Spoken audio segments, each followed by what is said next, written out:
When I log on, I'm like, I can't wait for more racial discrimination. When I'm thinking to myself, I'm like, boy, I can't wait for extra racial discrimination with my meal. How am I supposed to eat this without proper racial discrimination? It's MLK Day. It is MLK Day. It is Milk Day. We do love Milk Day. MLK Day, I would imagine, like all throughout history since MLK, we can imagine that it's always been a little fraught, especially since conservatives would like to take their time to ruin his legacy and try to pretend that he only had one quote throughout his entire life. But it seems like the city of Boston wanted to do something different. It seemed like what they wanted to do was try to embrace MLK with the embrace specifically, which is a statue that they paid for and built, a $10 million statue in the city. Let me see if I can pull this up for you. So this is the picture, okay? This is the picture from the 1960s. You can tell it's from the 1960s because it's black and white. Even though there are color pictures of MLK, they just kind of everybody likes to just use the black and white ones because it makes it feel like it was 10 trillion years ago. Even though there are many and actually very nice color pictures of him. Anyways, this is the picture that they wanted to make a statue out of. You may be wondering to yourself, how could they possibly make a statue out of this? Would it just be like them hugging? That's what I would think. That's what I thought that they were going to do. But no, they decided that they would take a different route. They would go a little avant-garde with it. And this is what they made. It's this. Just kind of like two disembodied arms with like no torso or anything or head. It's just kind of like two floating arms and they're hugging each other. But then they just like take away the entire part of the back. It's this blood. It's so weird. It's a little peculiar, I will say. It's a little strange. Interesting. It is interesting. That's very interesting. What's more interesting than the embrace itself is like the statue itself is what it looks like from any other angle besides the one that it was supposed to be looked from. Because it's a statue, it's like in the middle of a park. So you can walk at it from literally any angle. And from other angles, it looks like this. It just looks like this. This is what it...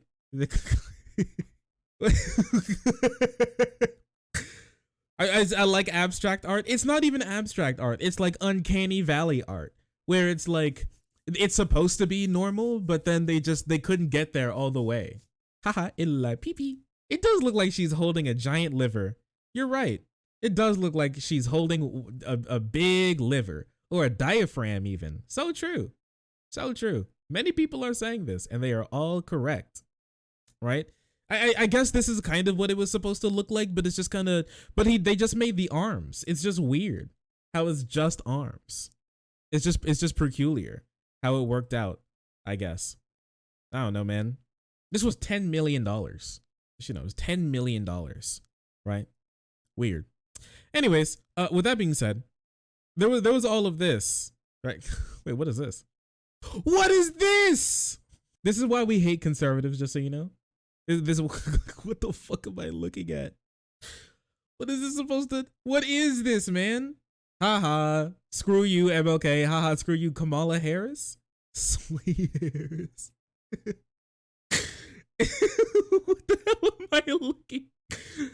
What is? Also, I didn't know that there was a Soy Harris. Do you guys know this? I had no clue that there was Soy Harris. We may need to grab one. We may need to get this for ourselves.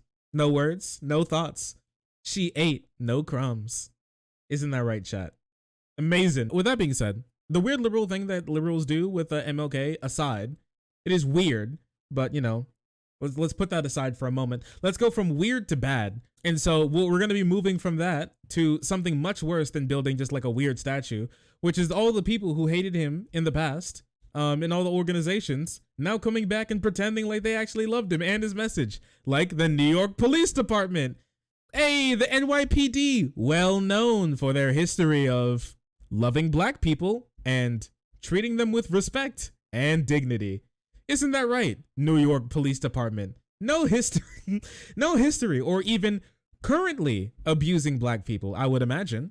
If you can't fly, then run. If you can't run, then walk. If you can't walk, then crawl. But whatever you do, you gotta keep moving forward. Today, we celebrate the legacy of MLK. Yeah, I bet you do, buddy. I bet you do. Wait, didn't the CIA make something? The CIA loves to The CIA always loves to say something these on these days. No, actually, wow. The CIA is radio silent. The CIA usually always tweets on Martin Luther King Jr. Day. Apparently not. The CIA completely silent for the last 10 days. Okay. All right then. Yeah, you stay silent, buddy. We don't need you on this one. What about FBI? Let's check it out. Oh, yep. Here they are. On this 40th anniversary of MLK Day, we celebrate this federal holiday. The FBI honors one of the most prominent leaders in civil rights, and reaffirms its commitment to Dr. King's legacy of fairness and equal justice for all. 23. Oh, and then 3. Oh no! Wait, what are those quote tweets looking like? Oh no! Oh no! Hey, listen. Just because we killed him doesn't mean we can't miss him. Come on, cut us some slack. Come on, man. It was 40 years ago. Sure, we were stalking him and tried to plant drugs and hit him with a rape charge that was not real and throw him in jail for being a socialist. But come on, man. We miss him. Just like you. We're just like you. Wait for Fred Hampton Day. Oh no.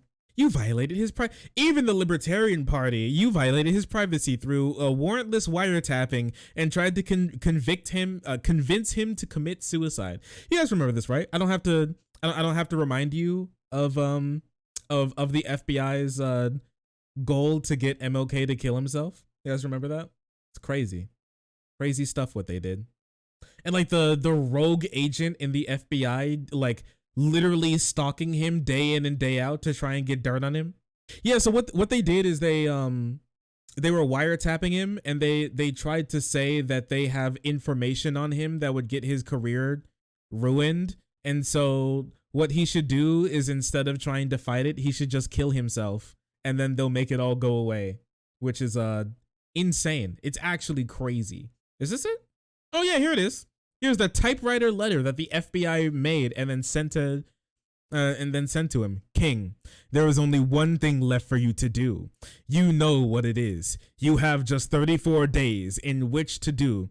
This exact number has been selected for a specific reason. It is the definite practical significance. You are done. There is but one way for you. You better take it before your filthy, abhorrent, they couldn't fucking spell fraudulent the first time, so and he didn't want to retype the whole thing, so he had to like white out and then rewrite over it again. Fraudulent self is barred to this is barred to the nation.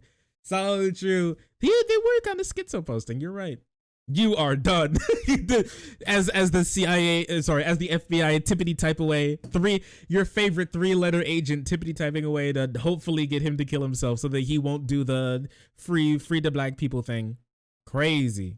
Me seeing the FBI type about how much they miss MLK. I know they ain't who I think it is. Crazy stuff. It's real. Some conspiracy theories were actually real, which is wild to me, if I'm going to be honest with you. And then there's more.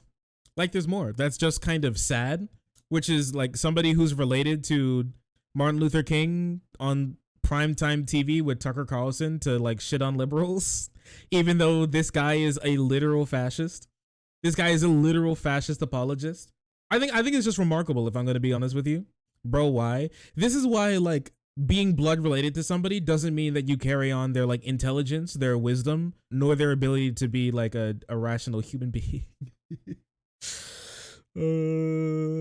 So true. Give more publicity to Tucker Carlson on this issue, even though he disagrees with basically everything Martin Luther King stood for. But whatever, I guess. What about genetic memory? Apparently it ran out. Apparently it ran it's running a little thin. The reception isn't good. He's got only 2 bars now of the normal MLK reception from his casket, I guess, because like this ain't it. My uncle went to Yale and my grandpa went to Yale and I'm stupid. Couldn't you get in Yale? Couldn't you be like grandfathered in or grandbabied in, I guess, to Yale. Aren't they one of those Ivy League schools where if you just applied, they'd be like, oh, your grandpa went? Okay, come on, come in, come on in. Hell no. You could make it. You're smart enough. You got a big brain. You got a big brain. You could have done it. Is their grandpa rich? After going to Yale, not anymore. Ben Shapiro decides to make something as well. Every MLK day, we are treated to a bevy of think pieces on how the only way to achieve his dream is to embrace group redistributionism. I didn't even know that was. They're just slapping ism to the end off of everything. Isn't there any? Like these days, everything is an ism. Things can't just be things. They have to be like a whole like school of thought. They have to be a thought process. Everything is an ism. New ism just dropped. You guys are all haterism by not subscribing to the channel. And racial discrimination. So true, dude. So true. When I log on, I'm like, I can't wait for more racial discrimination. When I'm thinking to myself, I'm like, boy, I can't wait for extra racial discrimination with my meal. How am I supposed to eat this without proper racial discrimination every day? Wait, if you think about it, white people are kind of the most oppressed group of people in this entire country. You know, think about it. I can't really think of a reason, but you know, they are. If you think about it, if you use their noodle. MLK may have made such arguments in 1968, but that simply isn't the dream or pathway we celebrate him for. Bro, you don't celebrate him for anything. If Ben Shapiro was around in the 1960s, he would not be pro MLK. I'm sorry. You wouldn't be. Stop trying to pretend that you would be. You would not. There's no way Tucker Carlson, Ben Shapiro, any of these other Dan Bongino, any of these other like right-wing talking heads would ever care about MLK besides like wanting him to disappear. They would treat him. We actually got a taste of how they would think about MLK today. They would think of him the same way they think of your average BLM. And remember how they demonized BLM? They would do the same exact thing that they did to BLM that they would do to MLK. And we don't even have to pretend because we have conservatives back in the day when he was alive. And we remember. We can just look back at the things that they said about him back then. And it's crazy because like the same sort of like conservative beats that they hit him with back then, they hit BLM with like a matured version these days. It's just hilarious how they'll sit here and try to use pick and choose, like cherry pick things from him.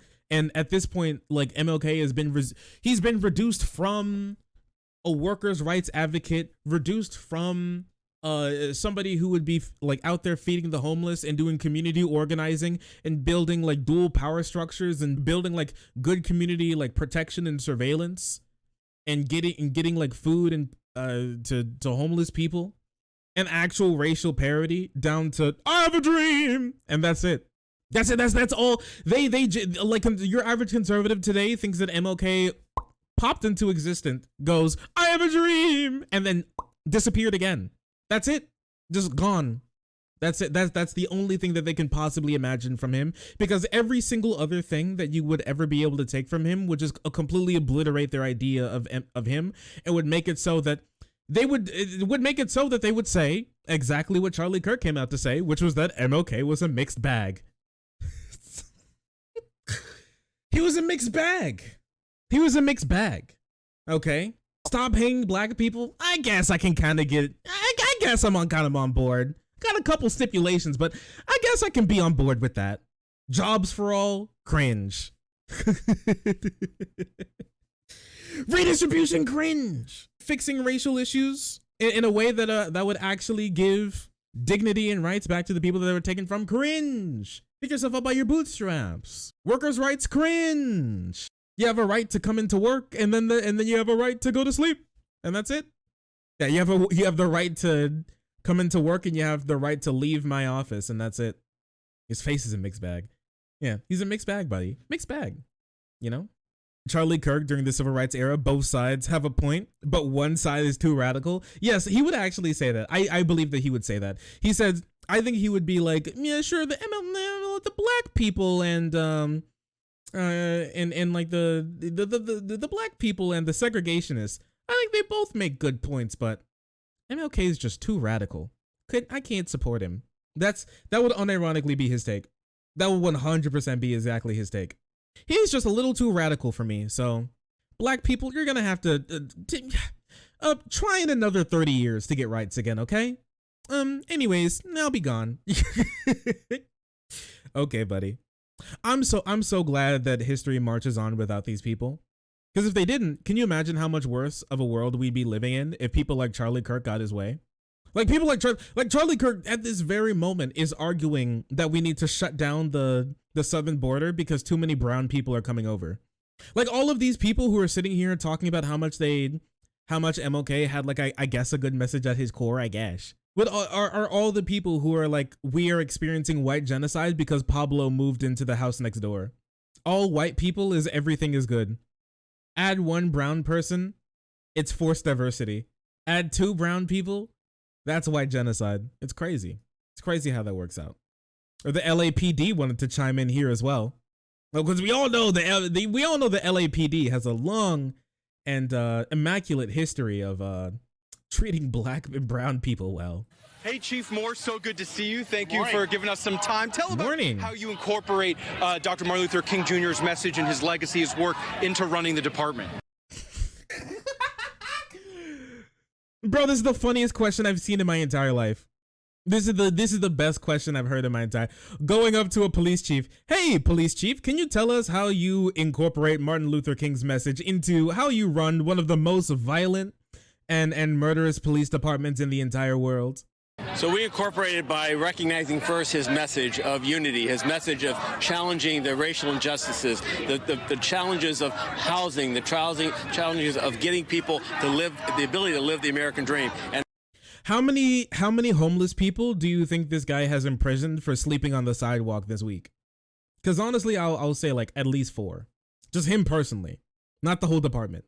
A dozen? Possible. If they get real busy. The challenges of housing. And how we go out and police in our neighborhoods, how we go out and work with our communities to identify their needs and to find ways to meet those is what we strive to do each day, to build the trust in our communities. It's all. Is this guy okay? Also how we organize organizations. Hey, is this guy okay? My man's got the 1,000-yard stare as he. Is he wearing an LAPD hat? Please don't tell me they put him in a LAPD hat and had him sit up on the truck. He looks uncomfortable. Bro, this cop could literally kill him at any moment. I would be scared too. He's talking for him. He's like, we've been doing so much work. Wait a second. I got you. Here, one moment. I want you to just look. I just want you to look at these back to back really quick, okay? Because it's really important. I want you to look at this back to back. Hey, Chief Moore, so good to see you. Thank you for giving us some time. Tell about how you incorporate Dr. Martin Luther King Jr.'s message and his legacy, his work into running the department. So we incorporated by recognizing first his message of unity, his message of challenging the racial injustices, the challenges of housing, the challenges of getting people to live, the ability to live the American dream, and how we go out and police in our neighborhoods, how we go out and work with our communities to identify their needs and to find ways to meet those is what we strive to do each day, to build the trust in our communities. It's also how we organize organizations. Build the trust in our communities. Local teacher tased to death. Mere days earlier. Mere days. Thank you, LAPD. Very cool. He lied. When they're breathing, they lying. When they breathing, they lying. This person made a great post about Ben Shapiro. The worst part about this day is when the worst people mischaracterize, misrepresent, and ultimately disrespect MLK's legacy. If he were alive today, you'd be the first fool attacking him and calling him a racist. Absolutely no one wanted your opinion on MLK. This would literally be Ben Shapiro. I plan to lead another nonviolent. This would be him. This would literally be him.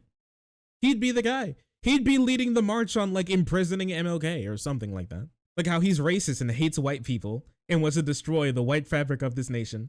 Because he's a vengeful blackie. You know what? You're right. You know what? You could write out 270 characters in response to Ben Shapiro, but this actually works far better. You're right. So true. Yeah, actually, I can't even think of anything better than this. You're right. No words. That's all that he deserves. So true, King. So true, King. Say it louder for the ones in the back. Hold it higher for the ones in the back, just to make sure that they can see it. That is one of the hardest picks of all time. What do you think? I think that's up there with the hardest pictures ever taken on planet Earth. Ben Shapiro wondering why MLK didn't just debate the guy who shot him. You know what? You got a point. So true. And don't ever take anything from any of these conservative politicians, especially the ones in Florida, Virginia, Texas, who literally spent the last 3 years in office banning MLK, banning the books about him, banning his speeches, banning his message in schools in an effort to try to indoctrinate the youth to forget his message and to go back to the way that things used to be. Never forget.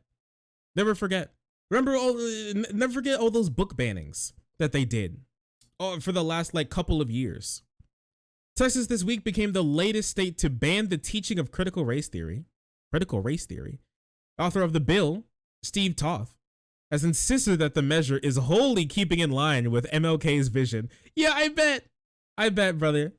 Sure, it echoes Dr. King. See, when I say that you can't teach about how black people are mistreated in the workplace, when I say that we're so ashamed of our history that you can't even think about teaching it to our kids, that's actually keeping in line with MLK. Because I know he would like us to not tell you how minorities are mistreated in America. That was if I think back about Martin Luther King, I think that was his whole message. That speech, he was everybody says I have a dream, but you forget about what he said after that. He said, I have a dream that conservatives will ban all of my speeches and all of my writings and ban letters from a Birmingham jail and ban the teaching of the importance of the civil rights movement, and also not tell people about and also talk about Nazis fair and balancedly by talking about how there's problems on both sides. So true. That's literally him, I would imagine.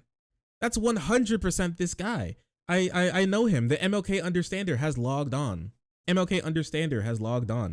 Oh yeah, also, if you think that I was being hyperbolic with the teach both sides of Nazism, I'm not. Indiana GOP state senators said teachers need to be impartial during lessons about Nazism and fascism. Listen, Marxism, Nazism, fascism, I have no problem with the education of these systems and providing instructive instructions on the existence of those isms. I believe that we've gone too far and we've taken a position. We need to be impartial. It's just insane to me. It's just insane to me, bro. It's crazy. It's crazy stuff. It was crazy stuff. We did a whole thing on this. This guy's statements were so bad that he actually had to walk them back, and he's like, I'm sorry, I didn't mean it. When I said that we need to be fair and balanced and impartial when talking about Nazism, when I said we need to teach both sides of Nazism, that's when I'm sorry, guys. I've realized that I don't actually have to hand it to Hitler. Sorry, guys.